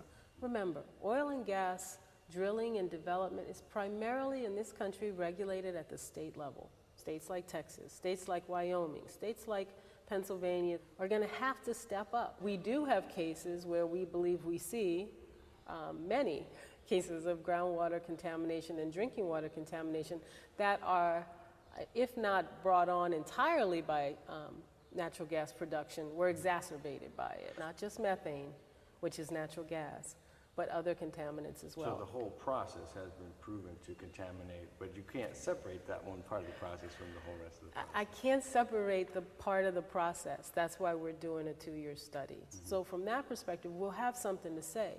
In the meantime, though, citizens should be very vocal with their local elected officials. It'll still be up to Congress to step forward and legislate, to make a law to ensure that we do have a national So the real enforcement is with the electorate? It's always with the, listen, in the environmental movement, the real power has always been with the people, whether that's from the first Earth Day, when people got tired of their air polluted or their water catching on fire, all the way up to today. Inside this beltway, you often hear people say, well, we should just get rid of the EPA. The two don't go together. And I feel as head of the EPA, my job is to do my job. Enforce the Clean Water Act, enforce the Clean Air Act, enforce the Safe Drinking Water Act. What can I do to interact with this agency and say, these are the cases where the states are doing nothing?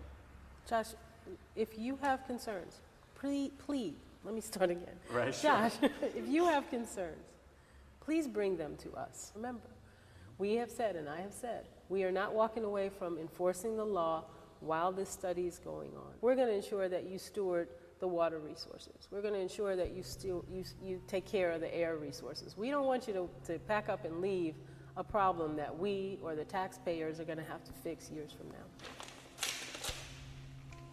When we were leaving the interview, we noticed that the grand room that we were in was actually the Rachel Carson Great Hall.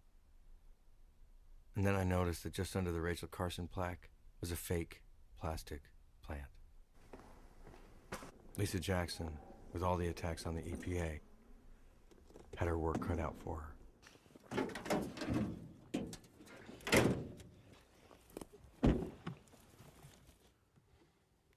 This is a good time of year to work. It's kind of brisk and cold in the morning, and it's usually nice and warm in the afternoon. And this is my favorite time of year, I think, sometimes. 3 years since the painstaking investigation in Pavilion, Wyoming began. The EPA was about to release its results, but the burden of proof was weighing everybody down. That said, we've moved up the test results date. We're going to release it now on the 9th of November, which is day after tomorrow. To hustle around and move that test results date up by over a month and a half, there's something there. I'm freaking out a little bit. I'll have to be honest with you.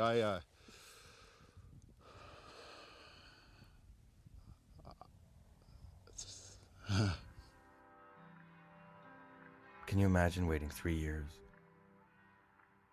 just to find out if you had a case? John, Lewis, and the rest of the Pavilion families, I was amazed at their endurance. But from the moment we stepped in the door, it was clear the man with the Purple Heart from Vietnam was about to cost us our G rating. It's bullshit. Somebody better grow some fucking balls and know what they're doing. We're living in a cesspool out here. When DEQ'd come out here and they said, well, we could talk in Canada, to see if they can't buy you out. I said, fuck you. They said, why? I said, you think I'm going to leave all my fucking neighbors here? I said, what kind of asshole do you think I am? I'm so fed up, the sons of bitches. Well, but this could be the moment where you actually win. I mean, it's got to be emotionally driving you insane. Oh, you goddamn right it is. 2 days before the EPA results would be released, we went out to the gas fields just south of Pavilion. Wyoming, Colorado, and the West play host to bands of wild Mustangs, roaming around on the BLM and often in conflict with gas production in the fields. Well, we turned around. We're just trying to find some wild horses. You guys haven't seen any, have you? The Department of the Interior rounds up wild horses by helicopter, pens them in for relocation, sterilization, and sometimes they end up in the slaughterhouse. The helicopters have been through the day before. If there ever was a symbol of oil and gas production competing with the old ways, wild horse roundups would have to be it. Far in the distance, up on the ridge, a single Mustang on the plains by himself. Had he escaped? I'm always have kind of a knot in my stomach before these go. Once it gets going, it seems to, I forget about it pretty quick. You never know what you're gonna hear.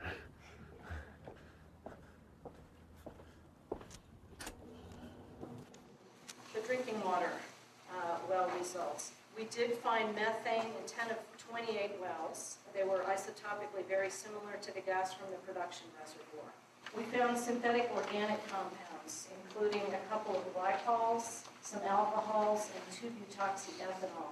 We found several petroleum-related compounds, including benzene at 50 times the Safe Drinking Water Act maximum contaminant level.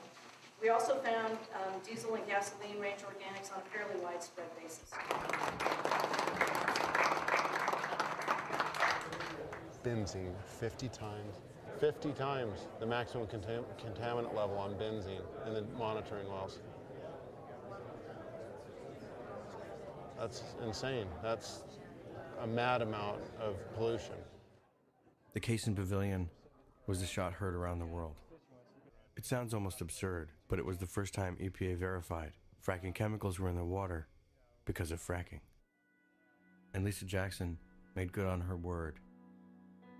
EPA moved into Dimmock, announced a full round of testing of 60 homes, and began delivering water to residents that were affected.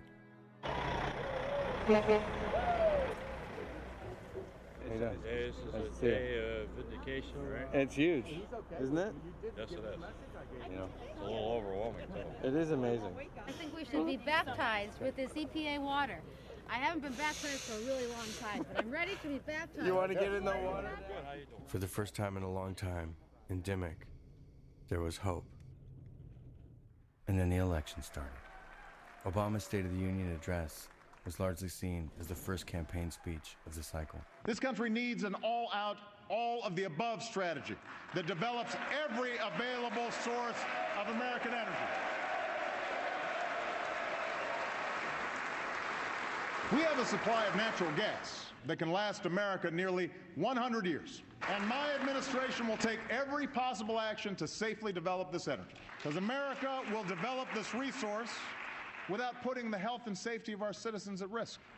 And by the way, it was public research dollars over the course of 30 years that helped develop the technologies to extract all this natural gas out of shale rock. Thank you. God bless you. And God bless the United States of America. It was a major election year shift in policy. When policy shifts, investigations shift too. But we were about to find out just how many steps could get taken backwards and just how much science could get swept aside. When the first test results came back to Dimmock, the residents called me feeling vindicated. But the tests weren't released to the public. I had to drive out there and get them myself. Of the 6 tests that I could get, all 6 wells had significant levels of both ethane and methane. 3 of 6 wells had volatile organic compounds. 4 of 6 wells contained polynuclear aromatic hydrocarbons, including benzo-A-pyrene, benzo-GHI pyrrolene, dibenzofuran, dinitrotoluene, pyrene, and hexachlorobenzene, explosive levels of methane, and a host of contaminants, including uranium, associated with drilling. And then EPA released a desk statement to the press, saying Dimmock's water was safe. It was deja vu all over again. The road in Dimmock is at the center of a national focus on natural gas drilling's impact on drinking water. The EPA's first ruling is that the water at those homes is safe to drink. Without the tests being released to the public, the media ran with the headline, Dimmock's water was safe. Hello? Josh? Scott. They come here and they said, well, we found that, your water's not detrimental to you, and we'll help you set up your well, hook up to your house. That's why you can't. It's totally disconnected. And they said, well, off the record, we recommend that you don't use or drink your water. Who said that? EPA. Frickin' he said it right here in my house, in my dining room, well, off the record. Then I said, Jesus, you wouldn't go public with that? Nope, we can't. He's all nervous. He's bumming a cigarette off because he doesn't smoke, but only when he gets nervous. He says, I'll never testify to this. He says, this is our livelihood. And he says, and we have to listen to the higher-ups. They tell us what to say. I said, why can't anybody tell the truth? And they go, well, you know what kind of contributions and donations they make, right? Is you got the whole oil industry. And he said this. He says they have so much money. They have such an influence on what's happening here. When a federal agency changes course, it happens all across the nation. Just 2 weeks later, the imminent and substantial endangerment order against Range Resources in Texas was lifted. The Lipsky case was dropped. The press was told the case was settled, but there was no settlement for the Lipsky family. Their water was still flammable, no arrangement for water replacement was made, and a pipe replaced the garden hose off the headspace of their water well, which spewed a flame 3 feet high. Steve and Shiloh Lipsky were dragged through the media in a smear report from Fox News. And the campaign against Al Armendariz finally succeeded. He resigned under pressure. With all this back and forth, I asked retiring Congressman Maurice Hinchey, who had originally asked EPA to get involved, who was the sponsor of the Frack Act in Congress, what he thought was going on. My thought is that there are a certain amount of contests within the Obama administration. There are people within the administration who have differences of opinion. Some understand that the way in which this frack drilling operation has taken place and is taking place right now is being injurious and is costing a lot of money, is being harmful. And there are others who are very much in favor of what this situation should be continued. We have to find out if it's safe for us to be here. But we also have to find out what happened so that we can stop it from happening again. Because people complain about the price of gas. Wait till you're paying twice that for water. What was more troubling was that both Scott Ely in Pennsylvania and Steve Lipsky in Texas were saying the same thing. Mid-level EPA would come to their door and tell them we're sorry, we're being yanked off the case. Higher-ups are telling us we've got to walk out on this. It didn't make any sense. Again, I got people from inside the EPA, because I don't want to get anyone in trouble, because there's good people there, I think, and said that higher up just yanked it away from them. The Philadelphia office got a call from the higher-ups from D.C., chewing them out. He said that it wasn't just Range Resources, the gas company came after him, it was the whole coalition. But it was from the higher-ups. And they said there was some congressmen that were calling, you know, and when they first come in here, there was congressmen that were really harassing EPA. Why are you there? Get out of there. You don't belong there. And it's kind of scary when your own government is afraid of a business. Don't use your water. It's not safe. We can't do anything about it. Orders are coming from above. Ready to move. You ready to move? Yeah, I just, well,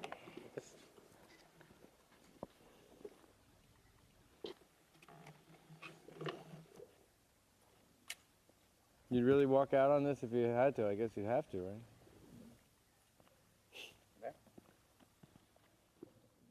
As it turns out, neither Steve Lipsky nor Barack Obama was compelled to move. Steve Lipsky didn't give up. He kept pressing reporters to look into the case.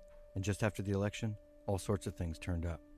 It turned up that EPA had done a full hydrogeological study of the gas drilling near Steve Lipsky's house, showing a fingerprint match between the gas in Range Resources' gas well and the gas in Steve Lipsky's water well. So the EPA knew the whole time. A letter from the Texas Regulatory Agency to Range Resources stating that their cement job had failed. So the gas company knew the whole time. An email that revealed that former Pennsylvania Governor Ed Rendell had actually lobbied the EPA on behalf of Range Resources to drop the case. Just a few weeks after the election, Lisa Jackson, EPA administrator and lead investigator on fracking across the U.S., resigned. Scott Ely hung on in Dimmock, continuing his lawsuit. And New Yorkers didn't give up either. Citizens submitted 204,000 public comments on the last stage of the environmental impact statement, forcing Governor Cuomo to halt the process and continue the de facto moratorium. But for the rest of the Dimmock families, when EPA's press release seemed to destroy their case, their lawyers turned around on them, saying you've got to settle with Cabot and you have to sign non-disclosure agreements, or else we're coming after you for our expenses, which the residents could in no way afford.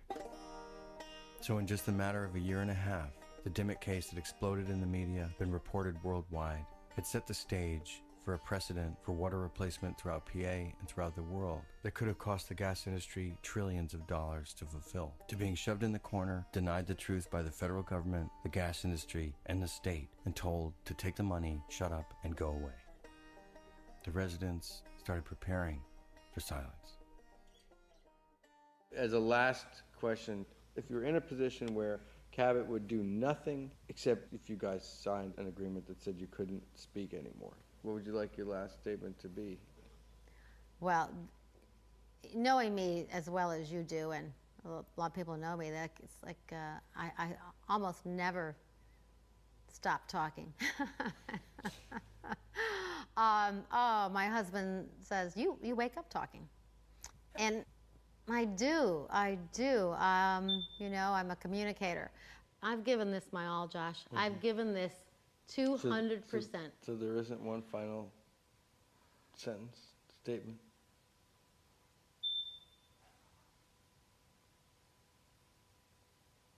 See, I'm practicing.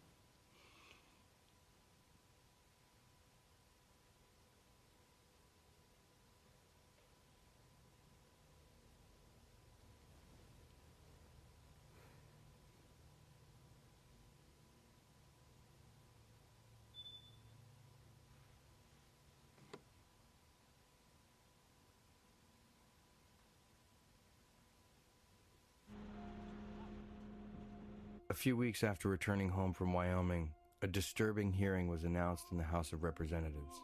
The House Committee on Science and Technology was hauling EPA in before a panel to question their results in Pavilion.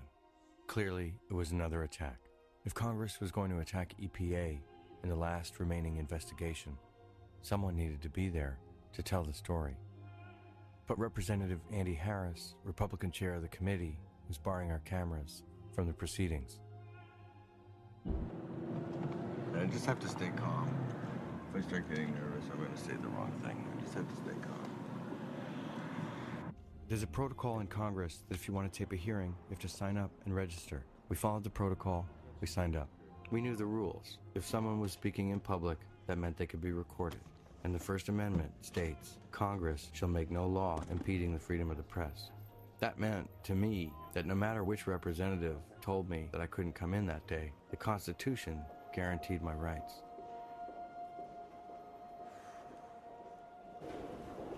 Has press already gone in? There's no press covering, no credentialed media signed up to cover the hearing. Uh-huh. Of course I knew what might happen. I didn't think it would. I thought they would actually cave and realize that we were on the right side of the First Amendment. But I have to say I wasn't surprised. Sir, you are not allowed in with camera. It had been demonstrated to me over and over again that certain elements within Congress and the gas industry had gotten used to treating the Constitution just as they had treated the fossil fuels they extracted, as a relic left behind from the past that they had every right to burn. You cannot have that in here. Of course we can. No, you It's a public cannot. meeting. There's an appeal to the chair. Several of the members are going to make a statement, and we are allowed to be here within our rights. Are you going to remove your camera? I Are am not going to remove the camera. Sir. Yeah. Sir, stop. We have also sent emails. You have to be credentialed. We have also sent emails, and we have talked. Do your duty, officer. All right. Sir, turn around and put your hands behind your back for it, please. Come on, Mr. Chairman. Discuss this before. This is a public hearing. This is a public hearing. I'm within my First Amendment rights, and I'm being taken out. Well, but before the meeting is begun, before the company's had a chance to discuss the issue, this guy's being led away again. I'd like to move that he be allowed to film this. Where's the transparency?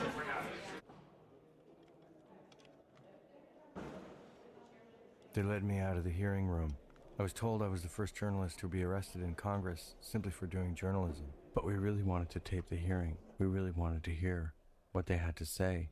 The great irony is that after taping 3.5 years of hearings all across the nation, in big places and small, the last thing I ever want to do, ever again, is tape a goddamn hearing.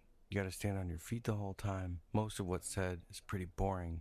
It's a pretty arduous deal. When they led me out in handcuffs, I was half relieved that I didn't have to keep standing there listening to these people. I felt calm, felt relaxed, I felt free.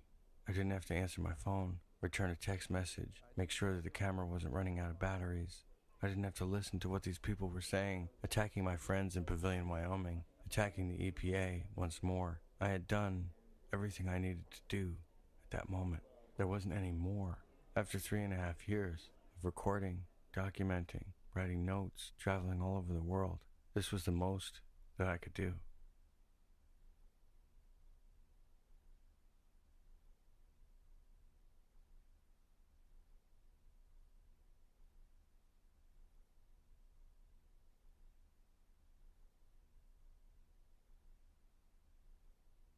When I was in the police station, my arresting officer hit me up for a part in my next movie as he was leading me over to the fingerprint machine. When they pressed my fingers down on the glass and I saw the images up on the screen, the ridges, the circles on my fingertips, I realized they looked just like the inside of a tree. Maybe there's something deep in our DNA that doesn't want to get cut down.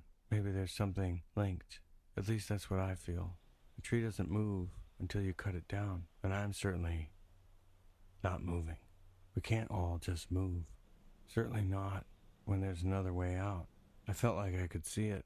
A horizontal well bore drilled down into the earth, snaking underneath the Congress, shooting money up through the chamber at such high pressure that it blew the top off of our democracy. Another layer of contamination due to fracking. Not the water, not the air, but our government. All those toxic dollars, all those contaminants, all of that influence outsizing the citizen's voice in our democratic republic. So I still don't know what's going to happen around here. The saying goes, environmentalists only ever get temporary victories. But the losses are always permanent. There's no such thing as anyone's backyard anymore. This wasn't about me getting drilled or anyone getting drilled in any one place. The plan is for shale gas to be the new world energy. If they get their way, we're in for 50 years of shale gas running the world. You start to get dizzy. I felt like I could close my eyes and open them anywhere in the world.